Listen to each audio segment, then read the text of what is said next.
Hello? Can you hear me? Okay. Yeah, I don't have to scream. So if I was having a really hard time at work, if I thought, oh my God, if I go in there tomorrow, I'm probably going to get fired.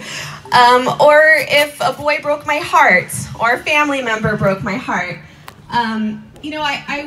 I would get to the bottom, and I wasn't that afraid, because I used to say out loud, or to myself in the situation, I would say, well, screw it, at least my mom loves me. And I said that all the time to myself, no matter what was happening.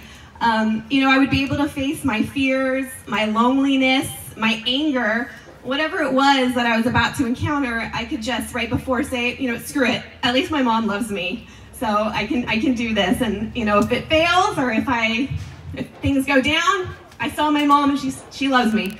It didn't matter who walked away from me. I was just, screw it, at least my mom, she loves me. That was what it meant to be loved by my mom. It was never permanent darkness. She was the light, the sun that was always rising no matter what mistakes you made. She was the personification of hope. When she got knocked down, she didn't stay down. She opened her home to others who were in the same situation. If they were knocked down, you could go to my mom's home, or you could join her at Thanksgiving if you didn't have somewhere to go. There was one year I walked into Thanksgiving dinner and there were like 45 people there, and most of them I wasn't related to. I was like, who are you? But that was Thanksgiving at my mom's. So I think that endless hope that she always had, she spread to other people, and I think it made her ability to love even stronger. Those of you who know me know that I often start conversations with, so I was listening to this podcast, and I listen to a lot of podcasts, and for you baby boomers in the audience, a podcast is like a radio show that you listen to on your phone. So that's a podcast. And a phone, just kidding. So where was I? Sorry.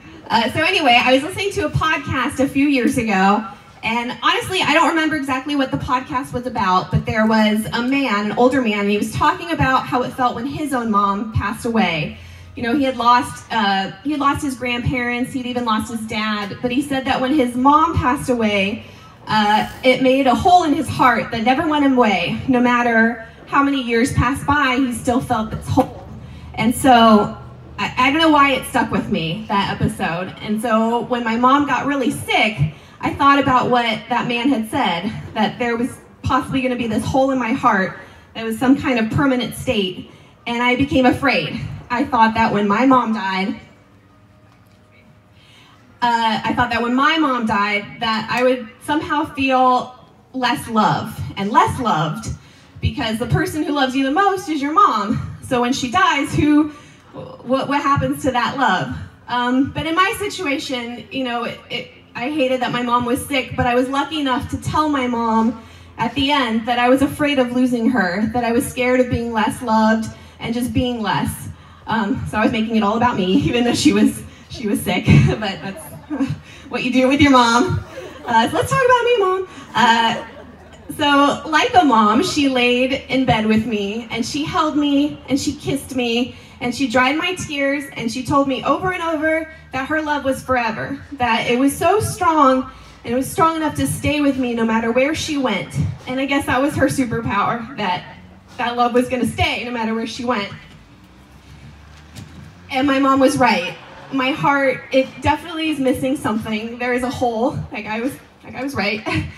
But, that blood that was pumping through me, it doesn't feel as steady. It feels like there's a lot of stops along the way. But I don't feel less loved. I feel very grateful and very lucky that my mom was my mom. Humans have been around for 200,000 years. And there's billions of us on this earth, and I was lucky enough to be born from my mom and my sister. My sister is my sister, my brother's my brother, and I know you guys, and I have cousins, and I'm very lucky, and that's how I feel. So I think that was her superpower. Hi, Opal.